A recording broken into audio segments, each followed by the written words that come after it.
はいどうも、ビバです。今回は訂正動画、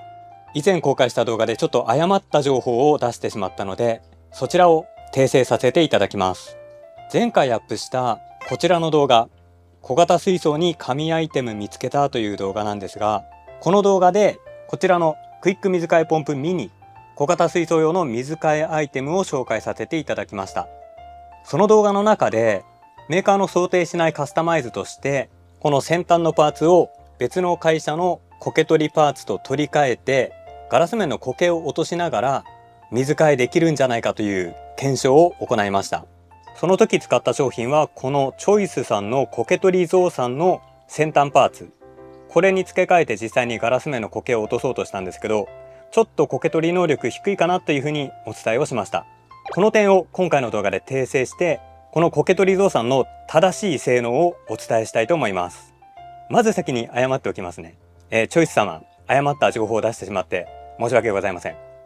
では実際に苔取りゾウさんでガラス面の苔を落とす前に、なぜ今回そんな誤った情報を出してしまったのか、簡単に経緯をご紹介します。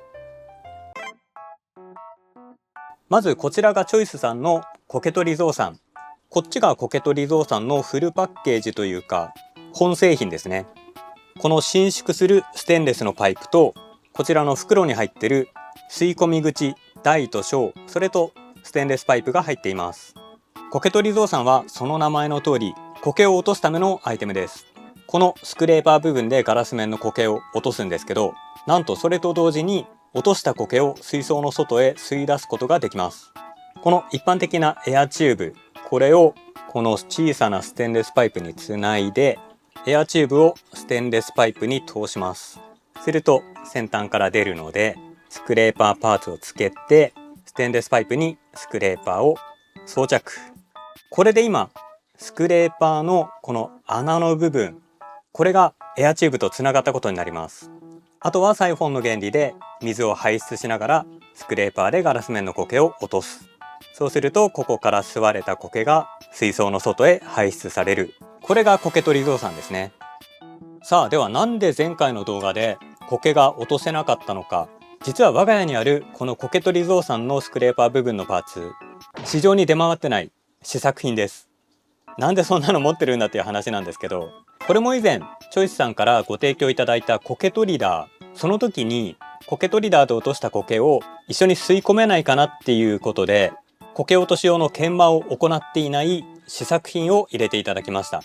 僕がその部分勘違いしていて、これ実際に市場に出回ってる市販されてる苔取りゾウさんと同じものだと思い込んでいたんですよね。なのでこの苔取り用の研磨をしていないサンプル品、これを前回の動画で紹介してしまったという流れです。当然苔取り用の加工をされてないものなので、ガラス面の苔が落ちないのは当然。そして実際に市販されてる苔取りゾウさんがこちらです。画面でわかるかな。ちょっと先端の部分が曇りガラスみたいになってるのがわかると思います。よく見れば一目瞭然なんですけど、市販されてる苔取りゾウさんのスクレーパー部分はしっかりと加工がされていて、ガラス面の苔を落とせるようになっています。皆さんが現在アクアリウムショップとか通販とかで購入すると当然届くのはこちらです。なので前回の動画を見て、苔取りゾウさんって苔を落とせないんだと誤った情報を伝えてしまいました。大変申し訳ございません。じゃあ名誉挽回というわけではないんですが、市販されている苔取りゾウさんでガラス面の苔を落としてみたいと思います。さあ、ではこの汚れに汚れまくってるガラス面、この部分のガラスの苔を市販されている苔取りゾウさんで落としてみたいと思います。ちょっと若干ドキドキしてます。いきます。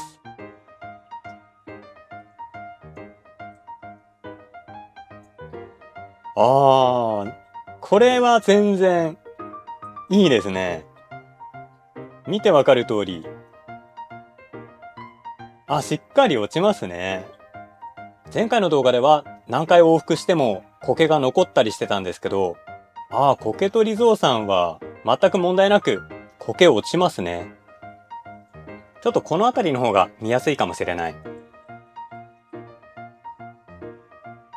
バッチリバッチリ。さすがにカミソリ刃のスクレーパーよりは往復させる必要はありますけど、プラスチック製のスクレーパーとか三角定規とか、あれよりは全然いいんじゃないですかね。わ、めっちゃ綺麗になるね。ちょっと後ろの水草苔まみれなんですけど、全然 OK ですね。これならばガラス面の苔落としとしては余裕で使えますね。せっかく苔取りゾウさん使ってるので、一緒に苔の吸い出しできるかどうかテストをしてみたいと思います。エアチューブはこんな感じでつながっていて、ちょっと長さ足りなかったので途中から黒になって、このバケツの中に落とした苔を排水していきます。当然ポンプとかないので、最初は水槽の水を口で吸い出さないといけませんね。これがちょっと個人的には嫌かな。じゃあ行きます。危ない危ない。出た。よし、じゃあ落としていきます。吸えてるかな。ちょっとね、苔はしっかり落ちるんですけど、ガンガン落としながら吸えるっていうわけではないですね。どうしても吸い出しの水の勢いが弱いので、ある程度水中に落とした苔舞っちゃいますね。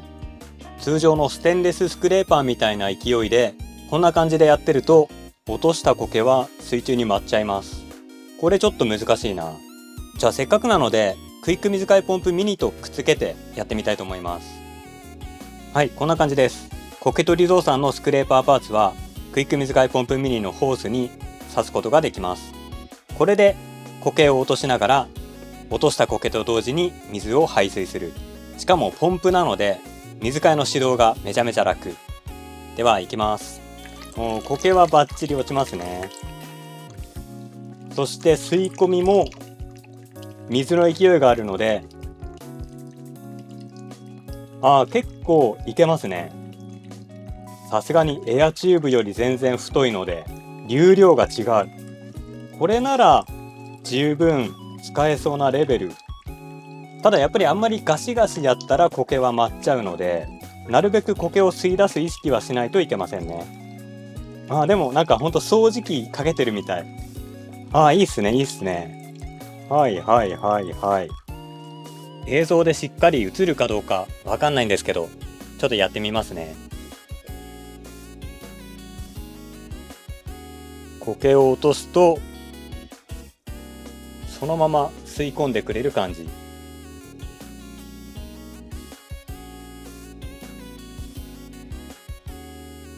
映るかな。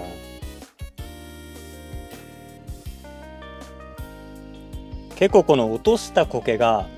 水槽内に舞っちゃうっていうのがあるので、それを吸い込みながら掃除できるのは結構いいですね、これ。